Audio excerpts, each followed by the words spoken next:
Знание казахского языка нам открывает новые двери, новые ворота. Для тех, кто хочет изучать государственный язык, не должно быть никаких препятствий.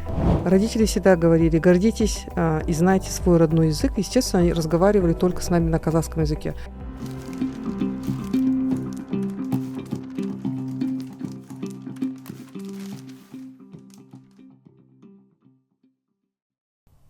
Добрый день, уважаемые зрители! Мы приветствуем вас на очередном номере экспертно-аналитического подкаста «Ой Қозғау».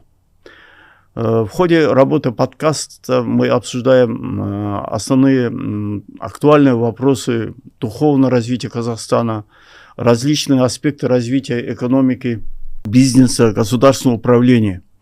Мы беседуем с представителями, с известными экспертами в области образования, науки, экономического развития, с депутатами парламента и маслихатов.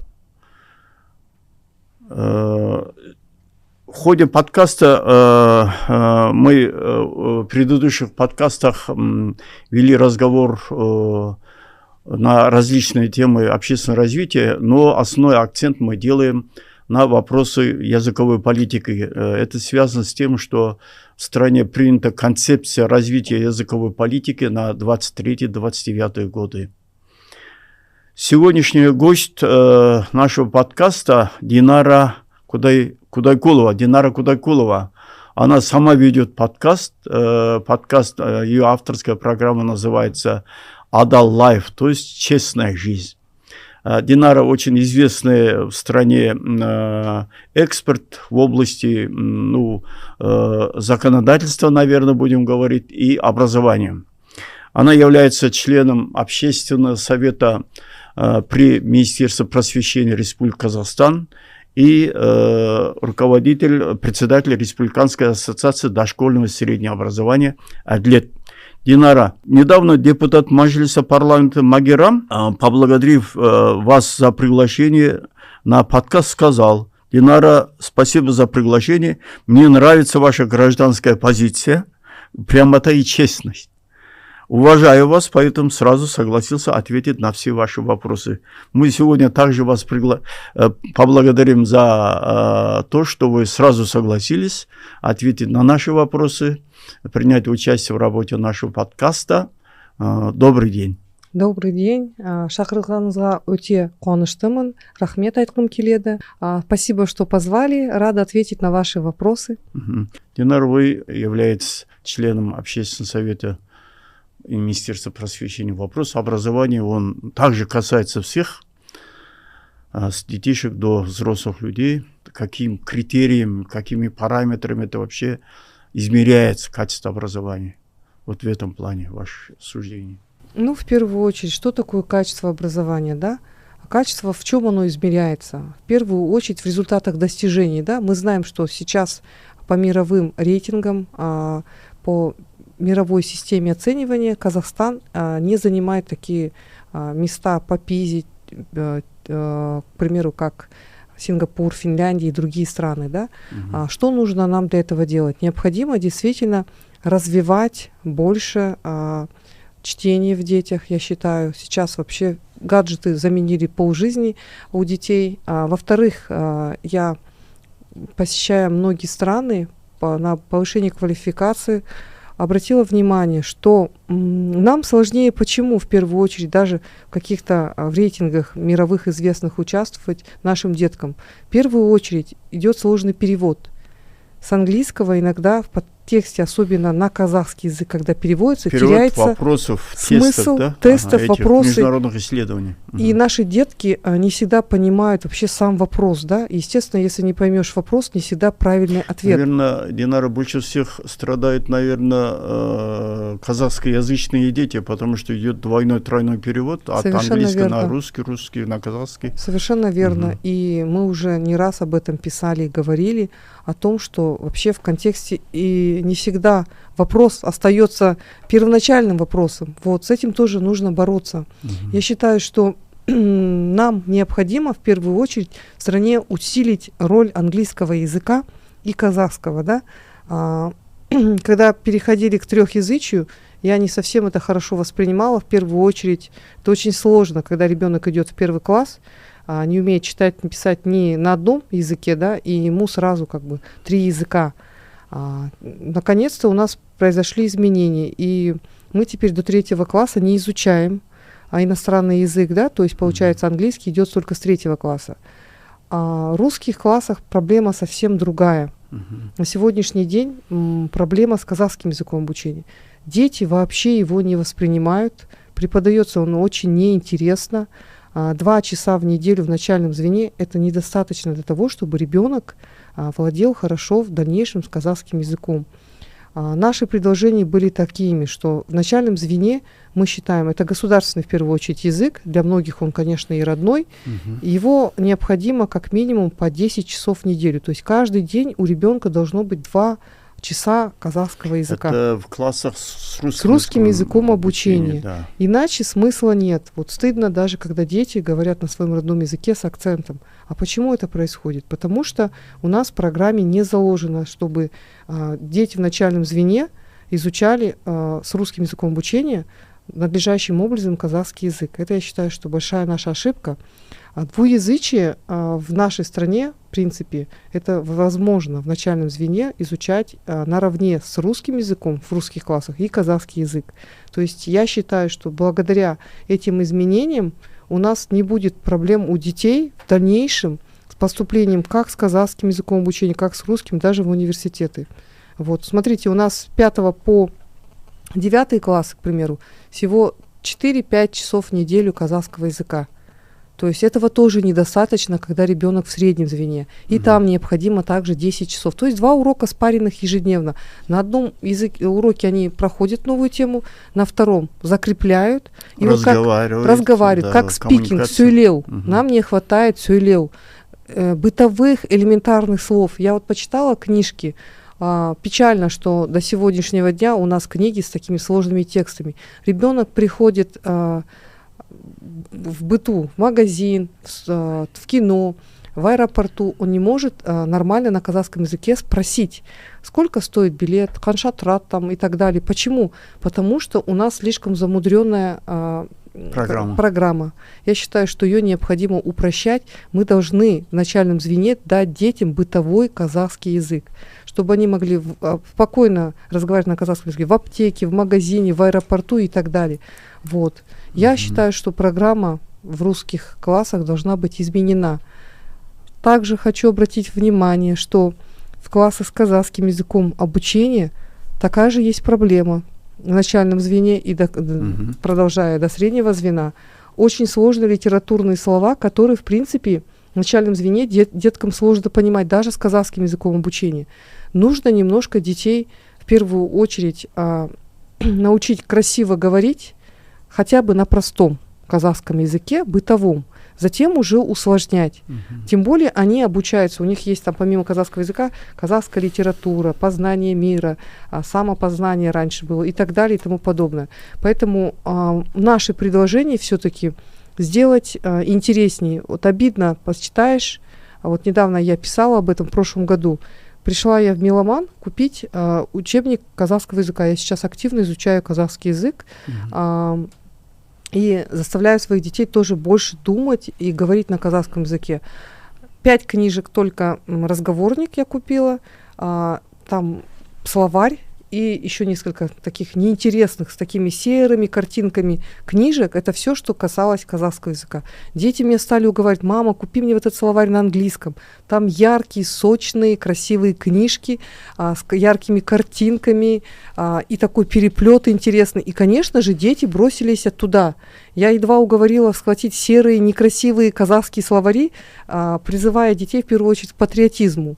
На самом деле очень жалко, что мы, даже вот иностранцы многие тоже пишут, мы хотели изучать казахский язык, но у нас нет нормальных курсов, у нас нет нормальной литературы. Вот сейчас в Ютубе появилась очень интересная программа, девушка обучает казахскому языку с приятным голосом, с приятной дикцией, и у нее очень полезные уроки. Это единственный в Ютубе уроки казахского языка, которые доступны и которые интересны. Я вот обратила внимание, там даже очень много лайков и очень много подписчиков у нее. Вот можете я хочу... озвучить, это кто, чей курс? Наверное, это очень важно для слушателей, зрителей. Так, в конце программы, если вы не возражаете, Да, я включу, давайте. я отключила просто в авиарежим телефон, дабы не отвлекаться.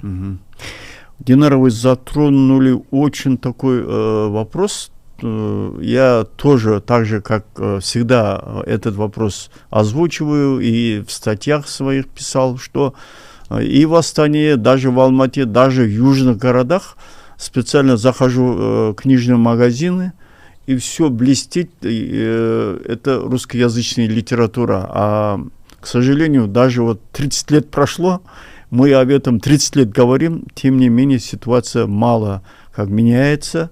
Вот серые книжки и невзрачные и по содержанию, и по форме, даже вот бумага даже уступает намного. Поэтому, да, этот вопрос надо будет еще раз вот в концепции. Я большие надежды возлагаю на эту концепцию, которую я 23-29, там эти вопросы затронуты, но я не думаю, что одной концепцией этот вопрос будет решен. Это всем обществом нам надо поднимать. Вы именно специалист в области начального образования, так же ведь, да? Вот, представитель ассоциации, который, изучаете и программы, и учебники. Вы сказали, в начальных классах надо будет в классах с русским языком обучения, минимум 6, ежедневно, чтобы уроки были. Знаете, почему у нас всего 2 часа? Потому что предмет русского языка в казахских школах 2 часа. Всегда у нас вот такое вот представление, что раз там 2 часа, там не должно быть больше 2 часов казахского языка. Вот этот шаблон такой идет все время. Мы никак не можем, сколько раз об этом говорили. Это же ведь государственный язык. Надо их не сравнивать с русским языком. Тем не менее, русский язык, он везде преобладает и в быту, и повседневной. Поэтому проблем нету. Программа начального образования, изучение языка, трехязычие тоже. Вот мы, начиная с 2016 года, ввели в 1 классе 3 языка сразу. Даже ученые, которые лингвисты, были против. Но, тем не менее, это было, это несколько классов, одно поколение вот так учились, то есть и мучились, и вообще это было искаженное вообще учебное. Да. Поэтому сейчас то, что делает сейчас, какая-то корректировка, это надо смело делать, потому что это абсолютно действительно неправильно. Вы об этом уже сегодня сказали. В первую очередь нужно внести изменения в учебные планы. Если изменений в ТУПах не будет, учебный план, то о чем можно вообще говорить, да, если там заложено 2 часа? Но я считаю, что вот вы правильно заметили, что если в казахских классах русского языка всего 2 часа в неделю, то это как бы такой же ответ. Но здесь необходимо обязательно все-таки учесть, что казахский язык является государственным языком, да? В этой связи государственный язык вообще нужно закрепить это не только в концепции, а именно на законодательном уровне, что он является обязательным. Для того, чтобы поступить на госслужбу, необходимо сдавать тесты на казахском языке. Для того, чтобы стать депутатом, необходимо сдать тесты на казахском языке. Тогда у нашего подрастающего поколения будет другой стимул, понимая, что знание казахского языка дает нам карьерный рост. Знание казахского языка нам открывает новые двери, новые ворота. Да? Тогда поменяется вообще представление о том, для чего нужен государственный язык. В принципе, вот недавно слушала одно такое интервью, что, в принципе, в Казахстане возможно жить, не зная, не разговаривая на казахском языке. В Алматы каждый 3-й разговаривает на русском языке в основном. Нигде не испытывая никакие затруднения.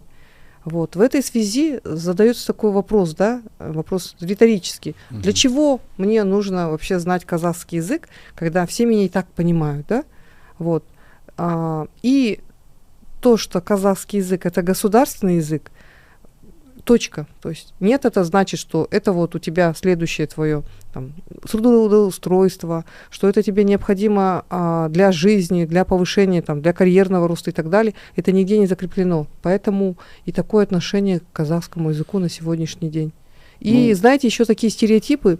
У меня раньше в школе всегда спрашивали, кажется всем, что в классах с казахским языком обучения, как раньше, нехватка учебников, неправильный перевод, слабый педагогический состав.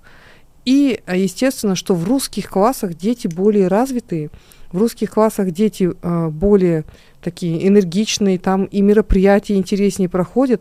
Вот такие у нас стереотипы, к сожалению, еще присутствуют. Вот это большой минус. И плюс еще, конечно же, я писала об этом много раз, необходимо сделать учебную программу интересной, книги, чтобы они были такие сочные, яркие, с хорошим переплетом, чтобы книга об изучении казахского языка вызывала желание, да, у нас у детей же несколько видов памяти, да, в том числе и зрительная. Естественно, если перед тобой старая серая книжка с какими-то неинтересными картинками, ребенка это не заинтересует.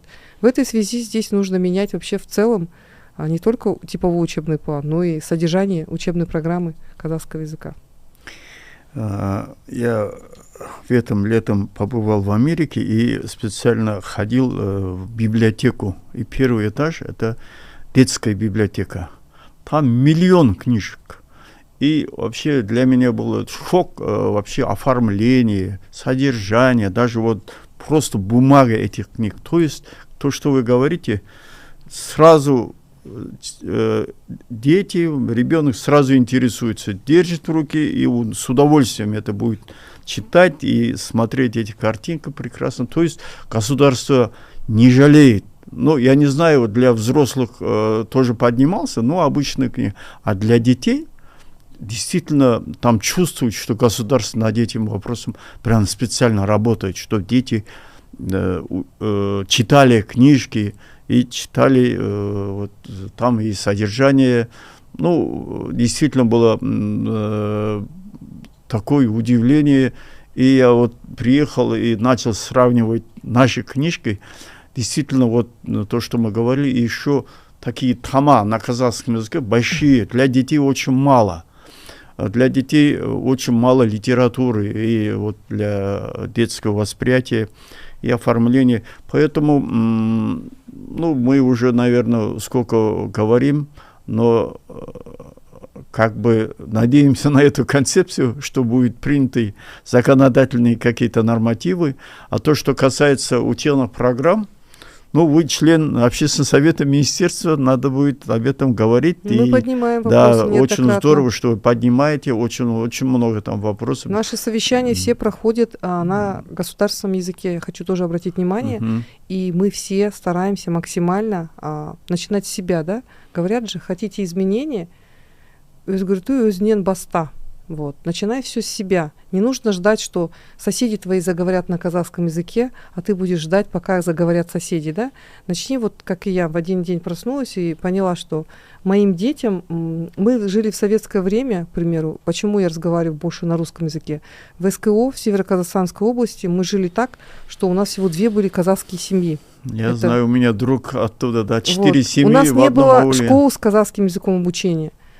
Родители старались с нами в детстве разговаривать на казахском языке, но среда была полностью русская. Среда, вот. Это большое значение. Это тоже большую роль играет, но при этом родители всегда говорили, гордитесь и знайте свой родной язык. Естественно, они разговаривали только с нами на казахском языке. Просто от того, что нет практики, кроме как дома, да, вот, поэтому очень сложно на самом деле. Но при этом я считаю, что даже в моем возрасте не поздно изучать. Я вот сейчас очень много читаю на казахском языке. А вот смотрите, можно у вас вот сразу добавить по поводу, вот вы говорили, в США вот такие есть книги яркие, с хорошим переплетом, с хорошим качеством бумаги, да?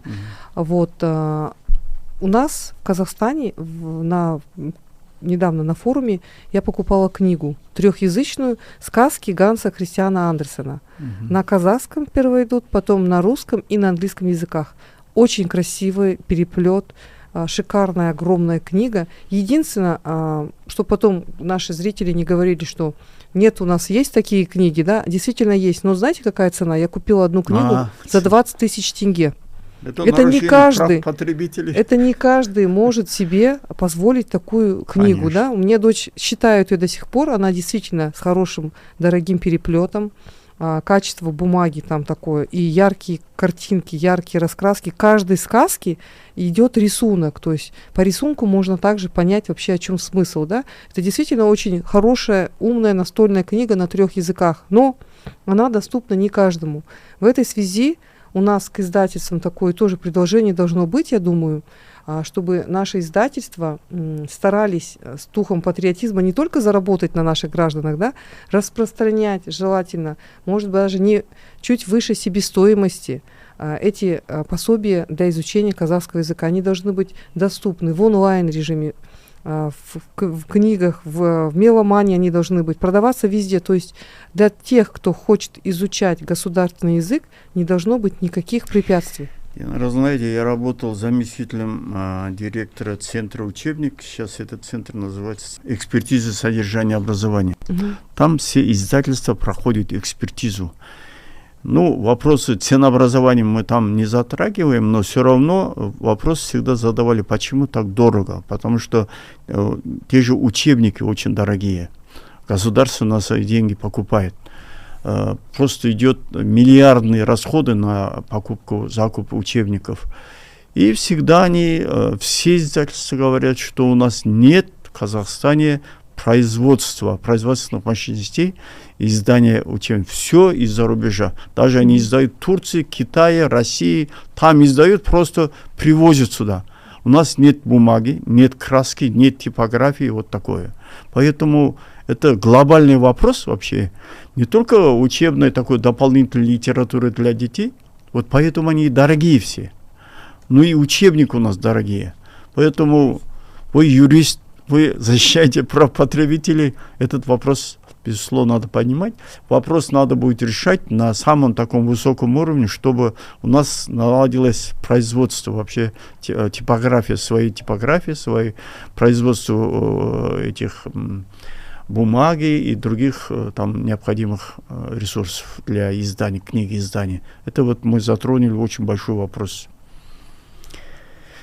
Динара, теперь мы в каждой беседе говорим о том, что мы больше говорим о учебниках, о книге, но цифровой контент, то есть очень конкуренцию уступает наш казахскоязычный контент в цифровом пространстве. Что делать, как вы думаете? Вообще, куда идем? Это вот сейчас, даже мы говорим, идет такой процесс, что в аулах казахскоязычные семьи, дети, ну, вообще казахша сөйлемейді, ну, ребенок уже начинает говорить на русском, потому что он все время вот это ТикТок, Ютуб смотрит.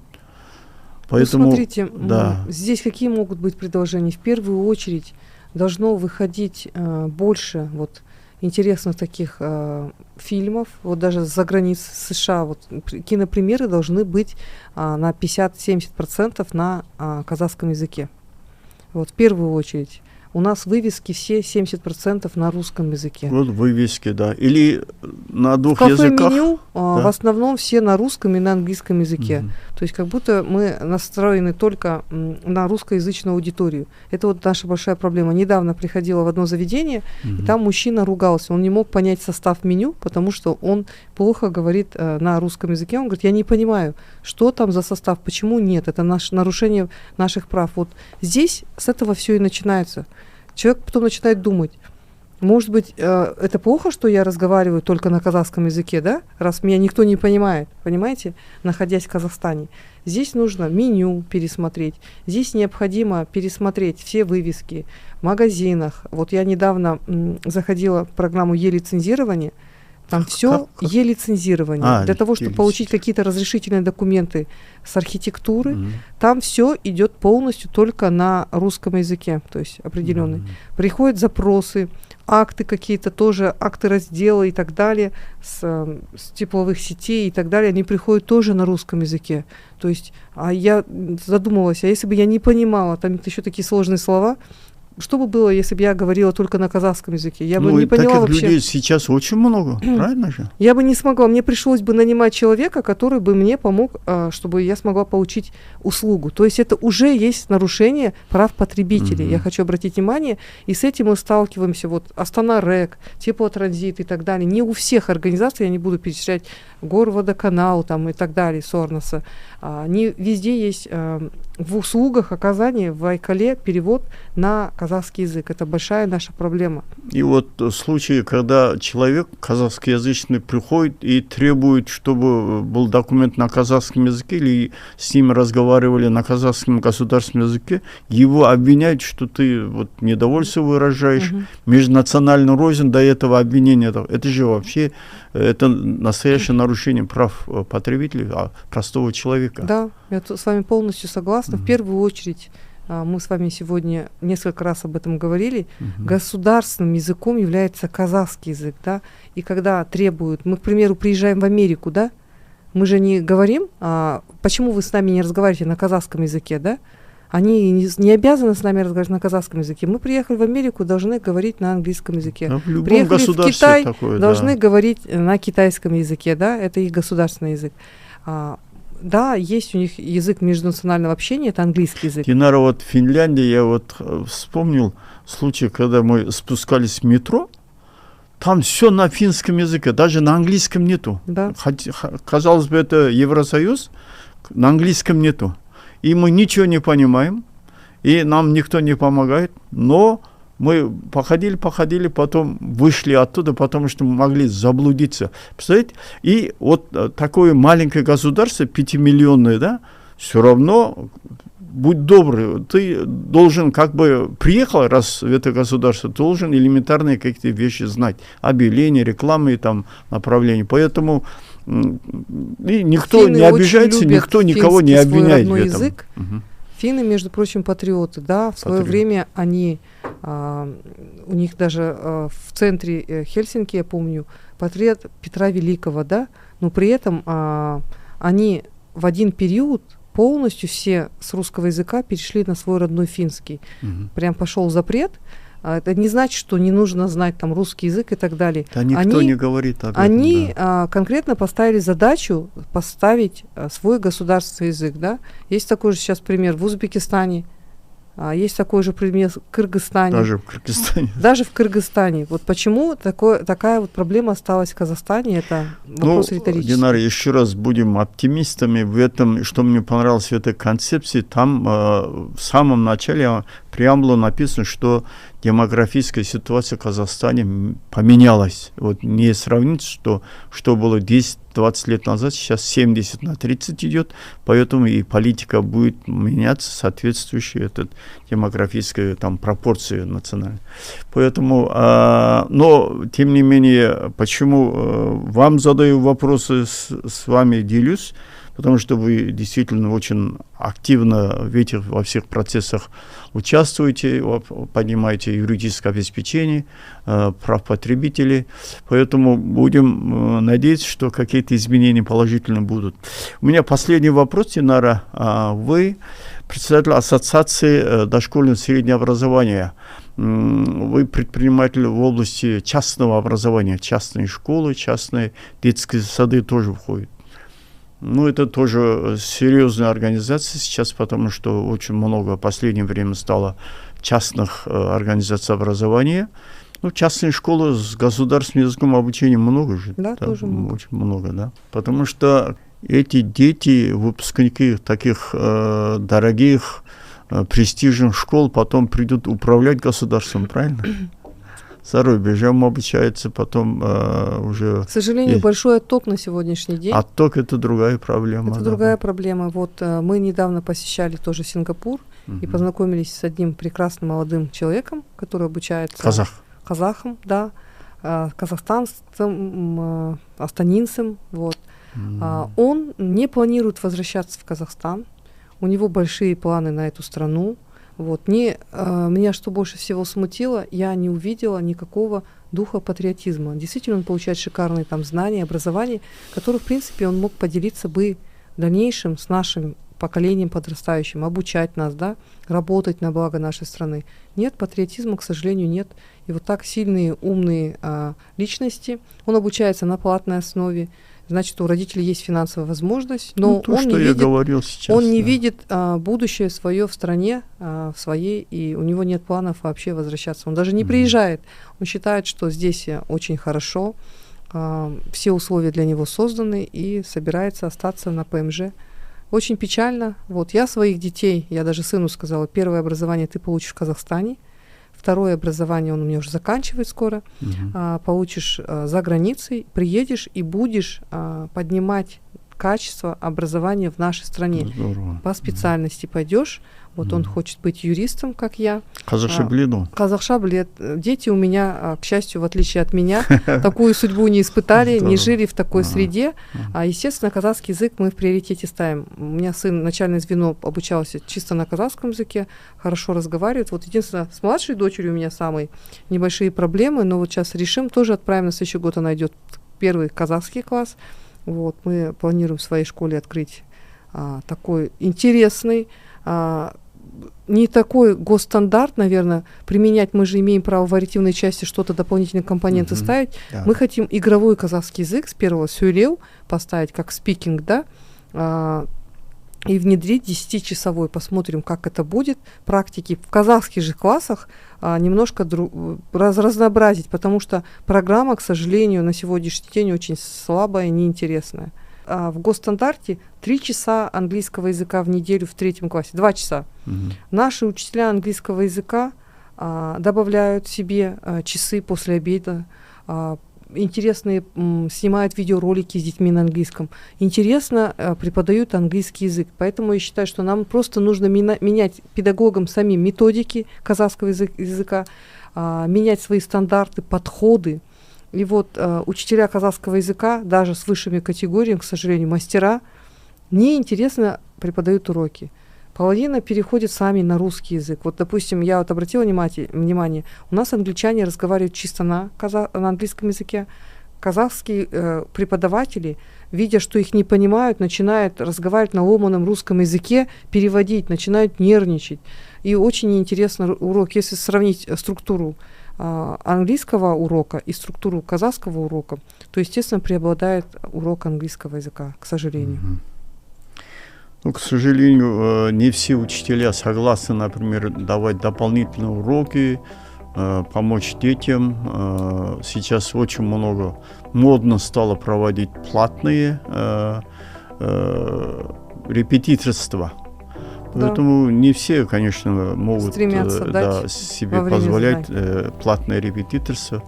Ну, проблем много. Уважаемые зрители, мы сегодня провели очень интересную беседу с Динарой Кудайкуловой, председателем Ассоциации дошкольного среднего образования, членом Общественного совета Министерства просвещения. Были обсуждены очень интересные вопросы образования, в том числе и частное образование, вопросы развития и расширения сфер применения государственного языка. И были затронуты очень тонкие вопросы защиты прав потребителей. Поэтому я думаю, что зрители, мы от имени зрителей поблагодарим Динару за участие в нашем подкасте. Больших вам успехов.